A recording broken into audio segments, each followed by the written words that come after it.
মা যশোমতীর অন্তর কাঁদছে। সন্তানের কোনো অমঙ্গল হলে আগে মায়ের অন্তর কাঁদে। কি হলো, আমার যে আর ভালো লাগছে না। মাকে ব্যাকুলিত দেখে তাড়াতাড়ি করে মহারাজ মা যশোমতীকে নিয়ে এলাকায় সমস্ত ব্রজবাসীদের ঘরে ঘরে গিয়ে বলছে, ওগো তোমরা জানো, তোমরা কি বলতে পারো আজ আমার বলরাম বনে যায়নি, আমার গোপাল বনে কেমন আছে? তোমরা কি কেউ যমুনার ধারে গিয়েছিলে? কেউ কে বলতে পারবে? ব্রজবাসীগণ বলে উঠলেন, মা আজ তো বলরাম বনে যায়নি, হয়তো তোমার মনে হচ্ছে না জানি গোপালের কিছু হয়েছে। না না, গোপালের কিছু হয়নি মা, গোপালের কিছু হয়নি। মা বলছে, দেখ তোরা বলছিস ঠিকই, আমার মন যে মানছে না, কেন জানি না বারবার অন্তরে সাড়া দিচ্ছে। চেয়ে দেখ চারিদিকে কেমন অমঙ্গলের চিহ্ন। কিছু কি হলো আমার গোপালের? গত নিশীতে আমি স্বপ্ন দেখেছি। মাতা যশোমতী বলছে, যশোমতী কহে দারুণ স্বপ্ন দেখিনু রজনী শেষে, আমারও গোপাল ভুজঙ্গে বেড়ালো জড়ালো বিষম বিষে। আমি গত নিশীতে স্বপ্ন দেখেছিলাম আমার গোপাল গোষ্ঠে যাওয়ার সময় এক বিষধর সাপ আমার গোপালের সর্বাঙ্গ বেষ্টন করেছে। আর তাই না দেখে সখারা ভয়ে ভীত হয়ে সবাই যে যার মতো ছুটে পালিয়েছে। একাকী আমার গোপাল বেষ্টনের মধ্যে থেকে কোনো বন্ধুকে সখাকে না পেয়ে শুধু চিৎকার করে মা মা বলে ডাকছে। দেখ আমি যে কুস্বপ্ন দেখেছি গত নিশীতে, আমার মন বলছে গোপালের কিছু হয়েছে, তোরা একটু নিয়ে চল। মায়ের কথা শুনে আর কি তারা চুপচাপ থাকে? মাকে নিয়ে এবার সবাই চললেন বনমাঝে।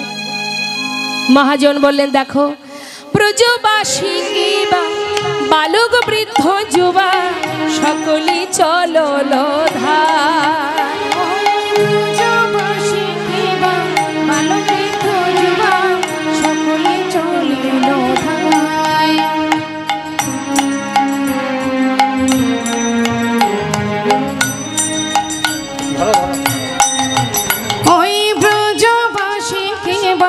বালক বৃদ্ধ যুবা সকলে চলিল ধায়,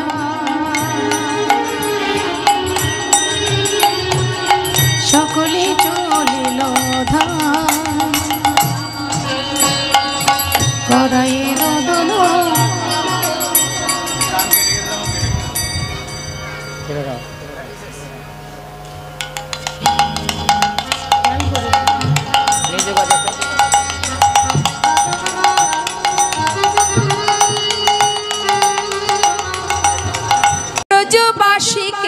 বালক বৃদ্ধ যুবা সকলে চলিল ধায়। যাহা শিশুগণ করয়ে রদন তাহায় মিলাল যায়। যাহা শিশুগণ করয়ে রদন তাহাই মিলাল যায়। যাহা শিশুগণ করয়ে রদন, শিশুরা যেখানে বসে কাঁদছে মা, সেইখানে মা যশোমতী ব্রজবাসী আবল বৃদ্ধ বনিতা সকলে একত্রিত হয়ে সেই কালিদাহের তীরে এসে দাঁড়ালেন। হঠাৎ দেখছি সবাই দাঁড়িয়ে আছে, গোপাল নেই। মা জিজ্ঞাসা করলেন, কিরে শ্রীদাম, এই সুদাম, মধুমঙ্গল, তোরা সবাই আছিস, আমার গোপাল কোথায়? কিরে বল, আমার গোপাল কোথায়? মাকে দেখে শ্রীদাম সখার বাকশক্তি হারিয়ে গেছে। বড় মুখ করে মাকে বলেছিল, গোপালের কিছু হবে না মা, তুমি আমার হাতে গোপালকে দাও। আজ সেই গোপাল কালিদহের জলে ডুবে গেছে। যদি সে আর প্রাণে বেঁচে না থাকে, আমি মার হাতে কাকে তুলে দেব? কি বোঝাবো মাকে, বলবো কি? মা বলছে, শ্রীদাম বল, আজ বলরাম বনে আসেনি, তুই বলেছিলি গোপালের কিচ্ছু হবে না। বলে তোরা তো সবাই আছিস, আমার গোপাল কোথায়? বল, উত্তর দে। গোপাল, মা শ্রীদাম সখা আর কিছু না বলে শুধুমাত্র ওই কালিদহের দিকে দুটি অঙ্গুলি হেলন করে মাকে শুধু ইশারায় জানালেন, কালিদহের জলে। মা আমার ওই কালিদহের জলে দেখছে তার পুত্রের বনফুলের মালা দুলছে, ভাসছে। গোপালের বনফুলের মালা ভাসতে দেখে মাথার চূড়া ভাসছে। মা তীরে দাঁড়িয়ে গোপালের দিকে দুটি বাহু প্রসার করে বলছে, গোপাল তুই কালিদহের জলে কেন ঝাঁপ দিয়েছিস? এ কি দেখছি আমি? গোপাল, কার পরে অভিমান করে তুই এমন করে জলে ঝাঁপ দিয়েছিস? মা গোপাল গোপাল বলতে বলতে মূর্ছা গেলেন। কিছু সময় পর মায়ের চৈতন্য হলো। আবার মা কালিদহের তীরে বসে দুটি বাহু প্রসার করে ডাকছে গোপালকে, গোপাল রে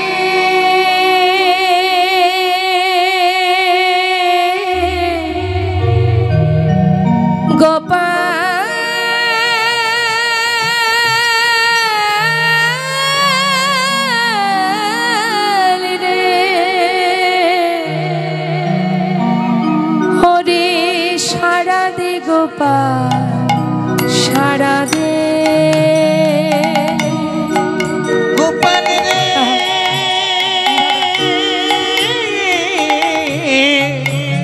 আপডাউন করতে হবে না। একবার সারা দে গোপাল সারা দে, গোপাল রে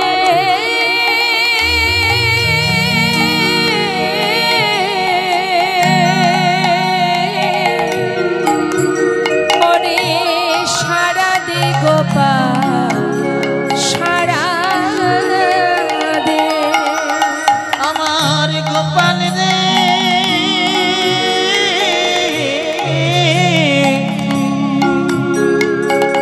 একবার সারা দে গোপাল সারা দে, অভাগিনী মাতো, অভাগিনী মাতো, অভাগিনী মাতো, ফুকারে কাঁদে রে, একবার সারা দে গোপাল সারা দে, গোপাল রে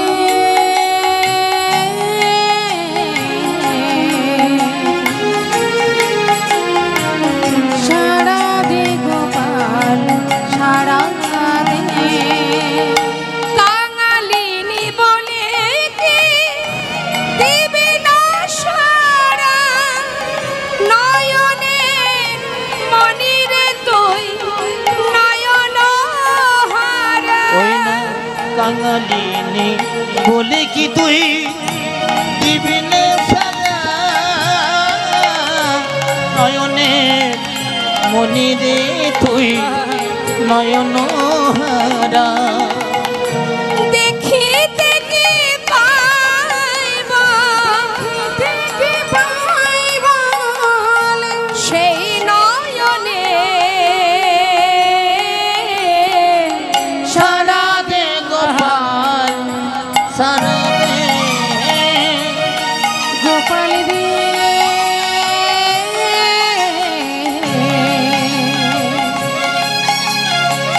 সারা দে গোপাল সারা দে,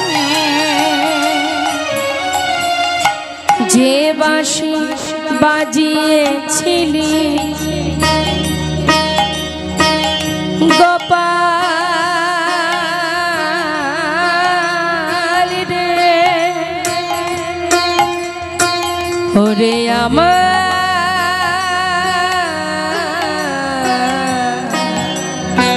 আমার নয়ন মনি, ওরে গোপাল,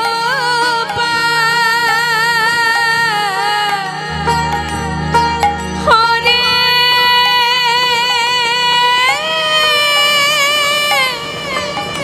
গোপাল রে,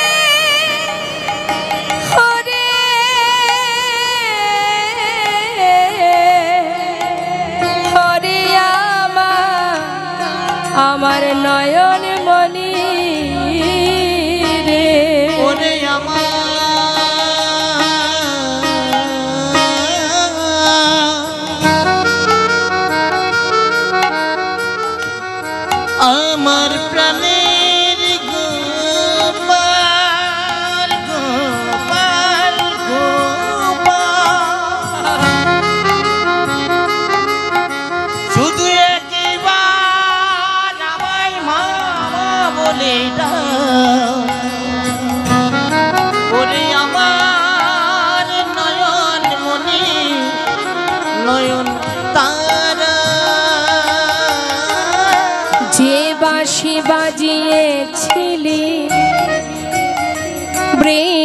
বৃন্দাবনে সেবাসী বাজা আবার সবারই কানে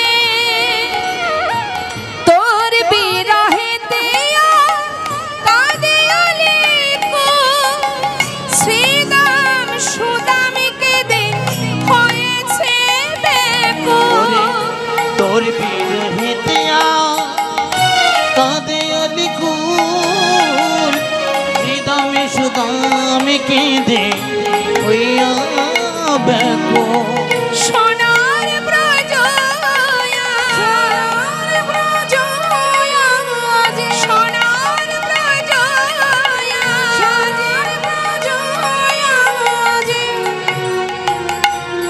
আধার হলো সারা দে গোপাল সারা দে গোপাল রে আয় গৌর হরি সারা দে গোপাল সারা দে সারা দে গোপাল সারা দে ওরে গোপাল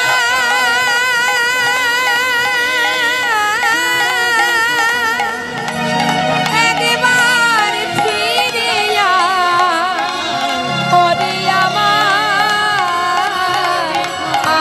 গোপাল রে এবার সারা দে গোপাল সারা দে সারা দে গোপাল সারা দে সারা দে গোপাল সারা দে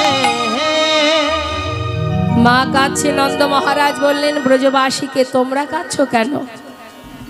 তোমাদের তো আনন্দের কথা। আমার গোপাল তোমাদের ঘরে গিয়ে ননি চুরি করে খেত, গাভীর বাছুরি ছেড়ে দিয়ে দুগ্ধ পিয়ায়ে দিত, প্রতিদিন এসে নালিশ করতে।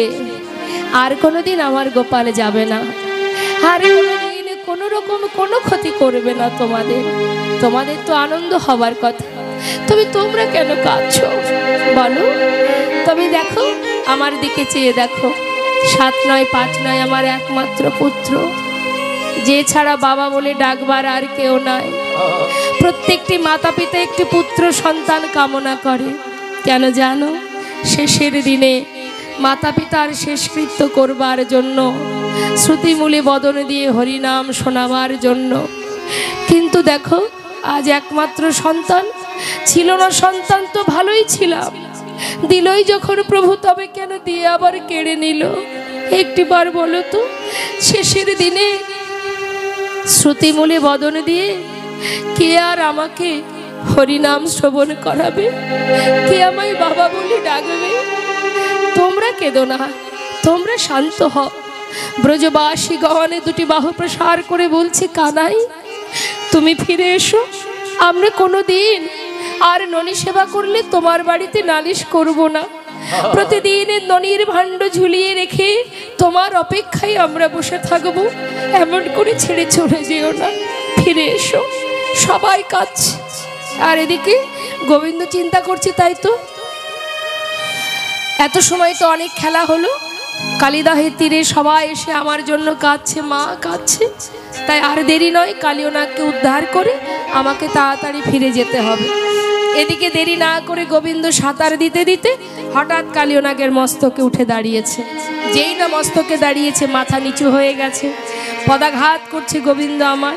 মহাজন বললেন, দেখো দেখো, প্রতি ফনায়ে ফনায়ে দমন করি, ফনায়ে ফনায়ে দমন করি, ফনায়ে ফনায়ে দমন করি, ফোনাতে ফোনাতে দমন করি নটবর রঙে নাচায়ে হয়, ওইটা নটবর রঙে নটবর রঙে নাচে হরি, নৃত্য করিছে, নৃত্য করেছে নৃত্য করিছে, নৃত্য করেছে কালিয়নাগের শিরোপরি নৃত্য করিছে, নাগে ফিরে পড়ি নৃত্য করেছে আহা নটবর রঙে নাচায়ে হরি। নটবর রঙে নাচে হরি।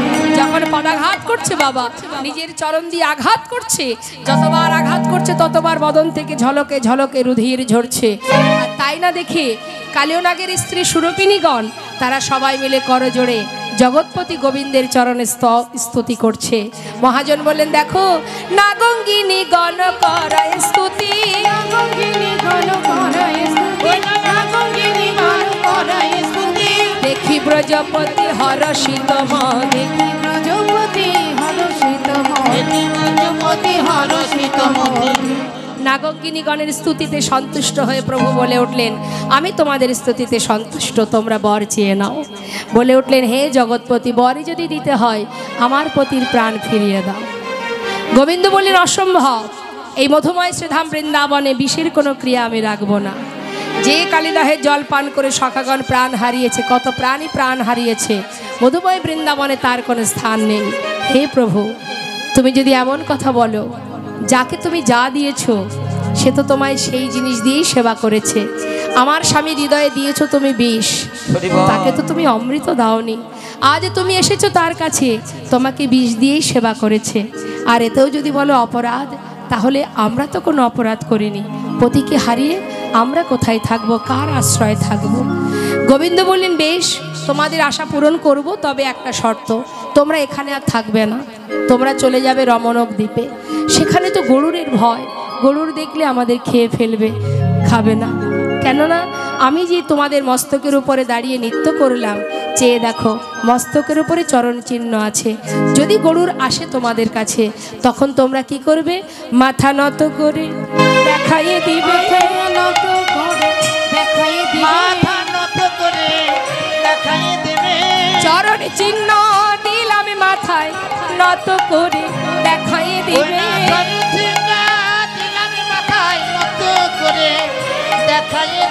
চরণ চিহ্ন দিলাম মাথায়, আর ছুতে পারবে না গো, আর ছুতে পারবে না গো, চরণ চিহ্ন দিলাম মাথায়, আর ছুতে পারবে না গো। মাথা নত করে দেখাইয়ে দিবে। বেশ, তাই হবে প্রভু। গোবিন্দ বললেন, তোমাদের ইচ্ছা পূরণ হলো, এবার আমাকে আমার মায়ের কাছে পৌঁছে দিয়ে এসো। কালীয়নাগের মস্তকে দাঁড়ালেন গোবিন্দ। এবার কালীয়নাগ ধীরে ধীরে তীরে উঠছে, আর এদিকে সুরূপিণীগণ পাশে দাঁড়িয়ে আছে, একসাথে সবাই উঠছে গোবিন্দকে নিয়ে। তাই না দেখে সখাগণ দর্শন করে বলে উঠলেন, জয় কানাইয়া লাল কি, হাতি ঘোড়া পালকি, জয় কানাইয়া লাল কি, হাতি ঘোড়া পালকি, জয় কানাইয়া লাল কি। হাতি ঘোড়া পালকি। আহা, সখাগণ দূর থেকে গোবিন্দকে দেখলেন, মা যশোমতী অবাক দৃষ্টিতে চেয়ে আছে। এত বড় সাপের মাথায় আমার ছোট্ট গোপাল।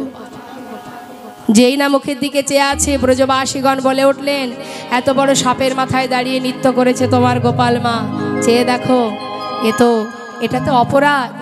এত বড় সাপের মাথায় দাঁড়িয়ে তোমার ছোট্ট ছেলে নৃত্য করেছে, তার মাথায় পা দিয়েছে, মানে এটা অপরাধ। তাহলে এর অপরাধ খণ্ডন করতে হবে। কিভাবে খণ্ডন হবে? বেশ, বললেন উপায় আছে মা। গোবিন্দ ধীরে ধীরে এবার মা যশোমতীর কাছে এলেন। আসা মাত্রই ক্ষীরসর নবনী সেবা করালেন, আর এদিকে বললেন, দেখো মা, এই অপরাধ থেকে মুক্তি পাওয়ার একটাই উপায়, সেটা হচ্ছে মামা আর ভাগ্নে দুজনকে এক পাতে বসিয়ে এক থালাতে খাওয়াতে হবে। যদি এক পাতে বসিয়ে খাওয়াতে পারো, তবেই তার অপরাধ খণ্ডন হবে। কি বলছে? মামা ভাগ্নে এক পাতে করালে ভোজন, মামা ভাগ্নে এক পাতে করালে ভোজন, আহা মামা ভাগ্নে এক পাতে করালে ভোজন। আরে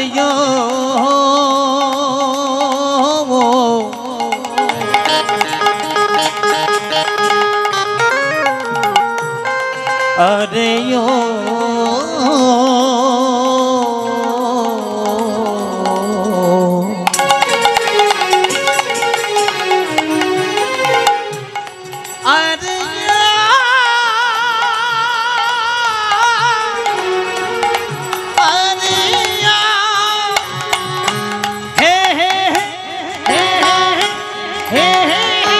মামা ভাগ্নে এক পাতে করালে ভোজন, সর্বমঙ্গল দূরে যাবে শাস্ত্রেরই বচন, সর্বমঙ্গল দূরে যাবে শাস্ত্রেরই বচন। সব মঙ্গল দূরে যাবে শাস্ত্রেরই বচন। ওমা খাওয়াতে কি পারবে? খাওয়াতে কি পারবে? বলো খাওয়াতে কি পারবে? খাওয়াতে কি পারবে? মামা ভাগ্নে এক পাতে খাওয়াতে কি পারবে? মামা ভাগ্নে এক পাতে খাওয়াতে কি পারবে? মা বলছে দূরে যাবে শাস্ত্রেরই বচন। আহা, খুব সুন্দর। পারবো না কেন? আমার কি অভাব আছে? হ্যাঁ, আমি তো রাজরানী, আমার তো অভাব নেই। তা শুধুমাত্র মামা ভাগ্নে কেন, তোদেরও সবার নিমন্ত্রণ রইল, তোরা সবাই মিলে একসঙ্গে প্রসাদ পাবি। এখন মামা ভাগ্নে মানে গোবিন্দ যদি ভাগ্নে হবে, মামাকে মা যশোমতীর ভাইকে আয়ানকে নিমন্ত্রণ করেছে। এখন আয়ান দিদির বাড়ি নিমন্ত্রণ পেয়ে আনন্দ ধরছে না, সময় মতো দিদির বাড়ি এসে হাজির। পরের দিন যেই না দিদির বাড়ি এসেছে, এখন দিদি জানে ভাই কি কি খেতে ভালোবাসে। কি মা, আপনারা জানেন তো আপনাদের ভাইরা কি খেতে ভালোবাসে? এখন দিদি ভাইয়ের পছন্দ মতো রান্না করেছে যথারীতি। এখন সময় মতো ভাই এসেছে, ভাইকে আপ্যায়ন করে ডেকে ঘরে বসিয়ে এবার সেবার থালা সামনে দিয়ে সব কিছু সাজিয়ে দিয়ে এবার গোপালকে ডেকে বসালো। দুইজনে বসে আছে, মাঝখানে থালাটা আছে সেবার থালা। এখন মামা বলছে ভাগ্নে তুমি ছোট, আগে তুমি শুরু করো। এখন ভাগ্নে বলছে না মামা, তুমি অতিথি, তুমি আগে সেবা করো। দুইজনের মধ্যে কথা হচ্ছে, হঠাৎ গোপাল চিন্তা করছে আমি যেহেতু ছোট তাহলে আমি আগে সেবা করি। এবার দুষ্টু গোপাল তো আবার এক জায়গায় বেশিক্ষণ থাকতে পারে না, মা সেই একটুখানি মুখে দিয়ে বেরিয়ে গেছে, আর মামা একা একা সেবা করছে। সেবা করতে করতে এত ভালো লেগেছে যে দ্বিতীয়বার আরেকবার যে চাইবে তাতে আবার লজ্জাও করছে, চাইতে পারছে না। কি করে বলবো দিদি খুব ভালো লেগেছে, আরো একটু দাও। এখন সোজাসুজি দিদি আরো একটু দিয়ে যাও এ কথাটা না বলে একটু ঘুরিয়ে বলছে ও দিদি, দিদি বড় ভালো হয়েছে, বড় ভালো হয়েছে, বড় ভালো হয়েছে, তোমার হাতের মোচার ঘন্ট বড় ভালো হয়েছে, তোমার হাতে মোচা ঘন্ট বড় ভালো হয়েছে। ভালো হয়েছে। আর একটু দেব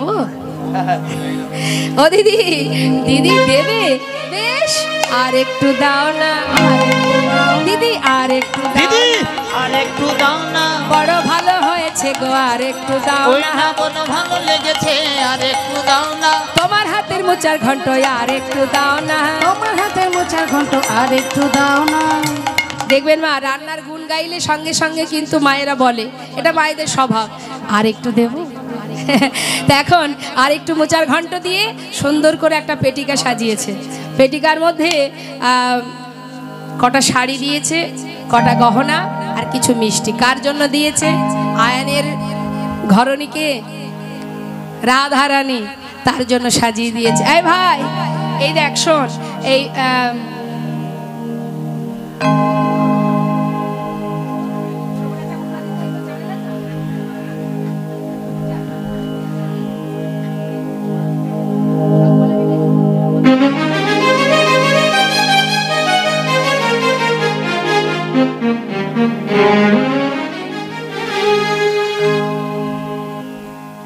এটা রাধারানীর জন্য।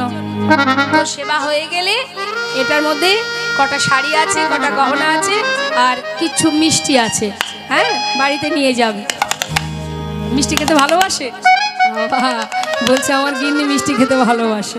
ঠিক আছে, তাহলে এগুলো নিয়ে যাবি কেমন? বেশ। এখন আয়ানের সেবা হচ্ছে, আর এদিকে সুবল সখা, সে হচ্ছে মরম সখা। এই কানাই শোন, তুই না বলেছিলি রাধারানীকে দেখতে যাবি? একটা সুযোগ আছে ভাই, ওই দেখ ঘরের মধ্যে মা পেটিকা গুছিয়েছে রাধারানীর জন্য। তুই এক কাজ কর, ওর মধ্যে যা যা মা দিয়েছে সেগুলো আমাকে দিয়ে দে, আর ওর মধ্যে কি তুই চুপচাপ বসে থাক। মামা পেটিকাটা মাথায় করে নিয়ে রাধার কাছে পৌঁছে দেবে, আর তোর সঙ্গে রাধার দেখা হয়ে যাবে। তা যা বলেছিস ভাই, তাহলে চল যাই। দুইজনে ঘরের মধ্যে গিয়ে পেটিকা থেকে সব বের করে ভালো করে গোবিন্দকে বসিয়ে ভালো করে বেঁধে দিয়েছে। এদিকে মামার সেবা হয়ে গেছে, দিদির কাছ থেকে বিদায় নিয়ে এবার পেটিকা নিতে গেছে ঘরে। এখন গোবিন্দ তো বিশ্বম্ভর মূর্তি ধরেছে, মামার সঙ্গে একটু মজা করবে, দেখি মামা কি করে মাথায় তুলতে পারো। এবার নে, এটা নিয়ে যা, সাজিয়ে রেখেছি, নিয়ে যা।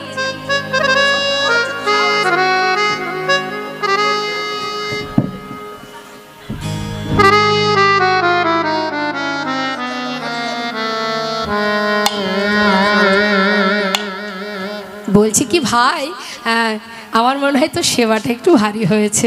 হ্যাঁ, পেটিকা কেন ভারী হতে যাবে? হ্যাঁ, সেবাটাই ভারী হয়েছে। বহুদিন পর দিদির বাড়ি খেয়েছিস তো, কি কিছু তো দেয়নি রে ভাই, কটা শাড়ি কটা গহনার একটু মিষ্টি আছে, নে নে নে নিয়ে যা।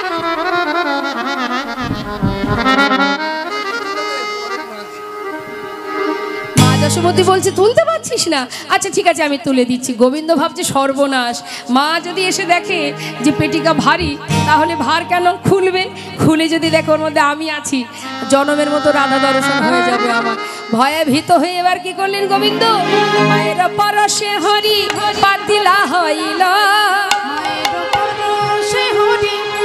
মায়ের পরশে হরি পাতিলা হইল, ওরা মায়ের পারতে হরি, মায়ের পারতে হরি পাতিলা হইল। ধীরে ধীরে মা তখন মাথায় তুলে দিল, ধীরে ধীরে মা তখন মাথায় তুলে নিল, ওরা ধীরে ধীরে মা তখন মাথায় তুলে নিল। ওই ধীরে ধীরে মা তখন মাথায় তুলে দিল। দিদি তাহলে এবার আমি আসি, যাও ভাই আবার আসিস। এখন ঘর থেকে যেই না পথে নেমেছে ভাবছে মামা তুমি রাস্তায় নামো, তারপর দেখছি একটু একটু করে আবার ভারী হচ্ছে, মা ভারী হচ্ছে, কিছুটা পথ গিয়েছে আর পারছে না, ভাবছি একটু বিশ্রাম করি, এত ভার। বেনাঝোপ দেখেছেন এখন আছে কিনা জানি না, এদিকে আছে কিনা, আছে আছে, দেখবেন কিছু কিছু জায়গায় এখনো আছে বেনাঝোপ, রাস্তার ধারে থাকে। এখন ওই বেনাঝোপের মধ্যে পেটিকাটা রেখে নিজে কিছুক্ষণ বিশ্রাম করে তাড়াতাড়ি করে আবার মাথায় করে নিয়ে যাচ্ছে। এসে গেছে প্রায় জটিলা ভবনের কাছাকাছি, এসে এবার হঠাৎ তার আদরের বোন একমাত্র কুটিলার সঙ্গে দেখা। আচ্ছা মায়েরাই বলুন, কুটিলা কি শুধু বৃন্দাবনেই আছে?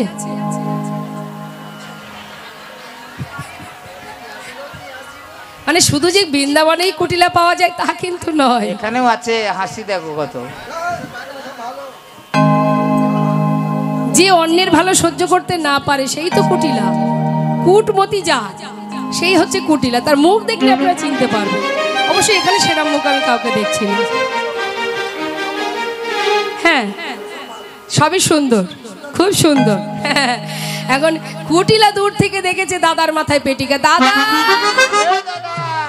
ও দাদা, দাদা তোমার মাথায় ওঠে কিসের পেটিকা? দাদা বলছে শোন কুটিলা, তোর সঙ্গে কেন বলবো, আমি না তোমার বোন? কি হয়েছে বললে, বলোই না কি আছে। ওই তো আজ দিদির বাড়ি নিমন্ত্রণ ছিল, সেবা করে এলাম, আর দিদি রাধারানীর জন্য ওই কটা শাড়ি কটা গহনা আর কিছু মিষ্টি। দাদা এর মধ্যে গহনা আছে? ও দাদা আবার শাড়িও আছে। বলছি দাদা দেখো আমি তো তোমার একমাত্র বোন, তাই না, আমি তোমার ওই জিনিস নেবও না, আমি খাবো না, একটু শুধু চোখের দেখা কি দেখতে পারবো না? দেখ কুটিলে তোর স্বভাব মোটেও ভালো নয়, আমি তোকে দিতে পারবো না। ও দাদা একবার তো দেখাও, একটি বার দেখাও। বেশ এনে ধর। শোন এক কাজ করিস, আমি আর ওদিকে যাব না, তুই আমাদের বোর ঘরে পৌঁছে দিস, কেমন? নে ধর। যেই না কুটিলার হাতে দিয়েছে, গোবিন্দ দেখছে সর্বনাশ, যেখানেই বাঘের ভয় সেখানেই সন্ধে হয়।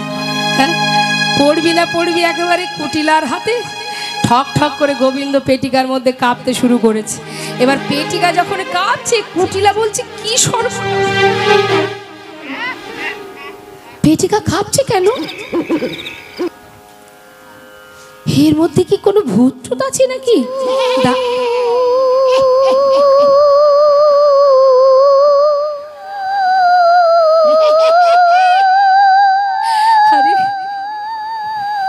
কুটিলা বলছে দাদা তুমি এই পেটিকা কেউ আসার সময় কোথাও রেখেছিলে?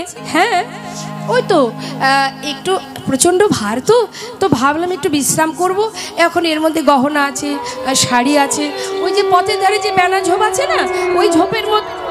কি বললে? বেনা ঝোপের মধ্যে রেখেছিলে? ওর মধ্যে যত ভূতের বাস। ঠিক হয়েছে, এর মধ্যে রসগোল্লা, ওই বেনা ঝোপে ভূত মিলেছে। ওই রসগোল্লার লোভে ওই বেনা ঝোপ থেকে হয় কোনো ভূত না হয় কোনো পেতনি ঢুকেছে। গোবিন্দ চিন্তা করছে এই তো সুযোগ, ভেবেছিলাম পেটিকা খুলবে, আমি ধরা পড়ে যাব, এই সুযোগটাই আমাকে কাজে লাগাতে হবে। পেটিকার ভিতর থেকে নাকে নাকে বলতে শুরু করলেন, এই কুটিলা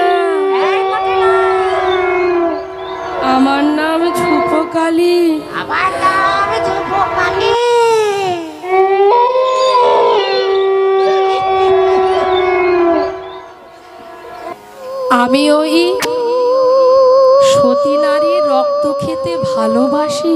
আমি ওই সতী নারীর রক্ত খেতে ভালোবাসি। শুনেছি তুই সতী আর তোর মা সতী, ওরা দুজনেই সতী। তোদের দুজনের ঘাড় মোটকে রক্ত খাবো। দুজনের ঘাড় মোটকে রক্ত খাবো। কুটিলা চিন্তা করছে সর্বনাশ, এখন উপায়। বলছে দেখো ও মা, কে বলেছে?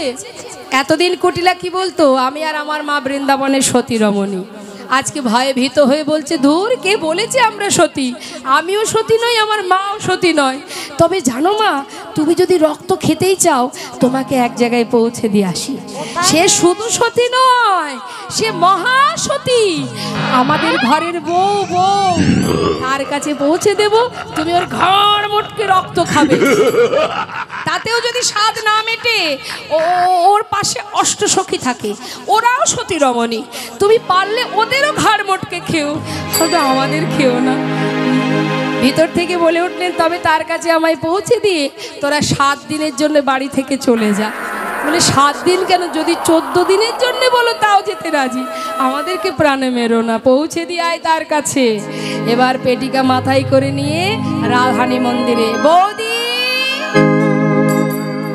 এতদিন বৌদি বলে ডাকতো না, বিপদে পড়লে মানুষ কত না ছলনা করে। এখন আর বৌদি হচ্ছে, এখন এতদিন ডাকতো কি বলে, আই বউ। আজ আর সেটা নেই। ও বৌদি, কি ব্যাপার ননদিনী আজকে এত করুণ সুরে বৌদি বলে?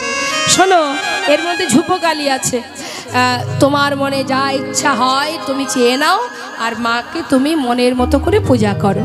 আর শোনো, আমি আর মা কয়েকদিনের জন্য একটু বেড়াতে গেলাম, কেমন? ঝুপোকালিকে রেখে কুটিলা বাহির হয়ে গেল। রাধারানী বলে উঠলেন তুমি কে আমি জানি না, এসেছো আমার ঘরে, কিন্তু আমি তো কৃষ্ণ মন্ত্র গোবিন্দ মন্ত্র ছাড়া আর কোনো মন্ত্র জানি না, কোন মন্ত্রে তোমায় সেবা দেব? বলে উঠলেন তুমি যে মন্ত্র জানো সেই মন্ত্রেই পূজা করো। নমো ব্রহ্মণ্য দেবায় গ ব্রহ্মণ্য হিতায় চ জগদ্ধিতায় শ্রীকৃষ্ণ গোবিন্দ নমো নমো। নমো ব্রহ্মণ্য দেবায় গ ব্রহ্মণ্য হিতায় চ জগদ্ধিতায় শ্রীকৃষ্ণ গোবিন্দায় নমো নমো। নমো ব্রহ্মণ্য দেবায় গো ব্রহ্মণ্য হিতায় চ জগদ্ধিতায় শ্রীকৃষ্ণ গোবিন্দায় নমো নমো। হে কৃষ্ণ করুণা সিন্ধু দীনবন্ধ জগৎপতে গোপেশ গোপিকা কান্ত রাধা কান্ত নমস্তে। স্তুতিতে সন্তুষ্ট হয়ে ভিতর থেকে বললেন তুমি বর চেয়ে নাও, যা চাইবে তোমার মনোবাঞ্ছা পূর্ণ হবে। রাধারানী বললেন চাইবার আর জগতে আছে কি আমার? কৃষ্ণ ছাড়া, গোবিন্দ ছাড়া, প্রাণবধূ ছাড়া আমার তো জগতে আর কিছু চাওয়ার নেই। যদি তুমি দিতেই চাও আমার বল্লভকে একবার আমাকে দেখিয়ে দাও। বেশ, তাই হবে। পেটিকা খুললেই তুমি তোমার প্রাণনাথকে পাবে। সখী বেষ্টিত হয়ে যেই না পেটিকা খুলেছে, অনাদে আদে গোবিন্দ বাহির হয়ে ত্রিভঙ্গ বঙ্কিম ঠামের সম্মুখে দাঁড়ালেন। তাই গৌর হরিবোল হরিবোল। দর্শন করে বলে উঠলেন বলিয়ে রাধা রানী কি, রাধা রানী কি, রাধা রানী কি। বলি ও রাধে, তোমার জন্য তোমার বধূ কত না ছলনা করলো, অবশেষে ঝুপকালি হয়েও চলে এলো তোমার কাছে। তাই এবার তুমি তোমার বধূ পেলে, আমাদের এবার মনোবাঞ্ছা পূর্ণ করো। তোমরা একবার সকলে যুগলে দাঁড়াও, আমরা যুগল দর্শন করি। রাধা গোবিন্দ যুগলে দাঁড়ালেন। আমরা সবাই মিলে দুটি বাহু তুলে এবার যুগল দর্শন করে যুগল গুণগান গাইব। সবাই বলবো জয় রাধে রাধে বল, কৃষ্ণ কৃষ্ণ বল, রাধে রাধে বল, কৃষ্ণ কৃষ্ণ বল, জয় রাধে রাধে বল, কৃষ্ণ কৃষ্ণ বল, জয় রাধে রাধে বল, কৃষ্ণ কৃষ্ণ বল, জয় রাধে জয় কৃষ্ণ, জয় রাধে জয় কৃষ্ণ, জয় রাধে জয় কৃষ্ণ।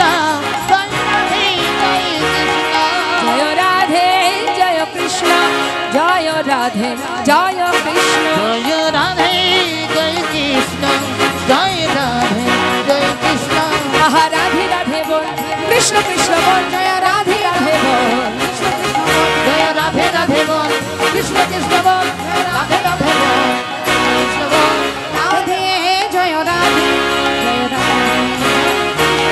জয় রাধে জয় রাধে জয় রাধে জয় কৃষ্ণ। আমরা এত সময় রাধা গোবিন্দের যুগল দর্শন করলাম, কালীয় নাগ উদ্ধার হলো, লীলা এবার আমাদের বিশ্রামে। আমরা নিতাই গৌরে জয়ধ্বনি করবার আগে সবাই মিলে একটি ভজন আস্বাদন করব। গোবিন্দম আদি পুরুষম তমহং ভজামি ভজ গোবিন্দ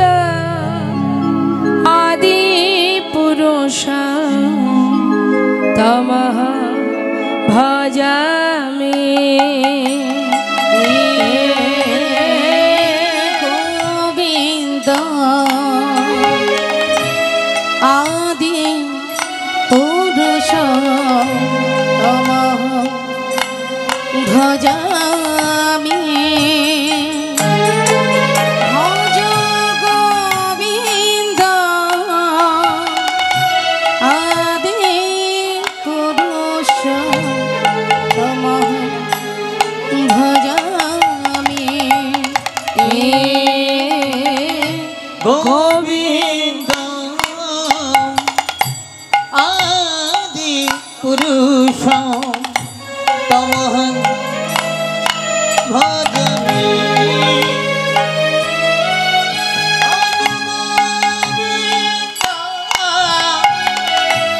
আদি পুরুষ তমহং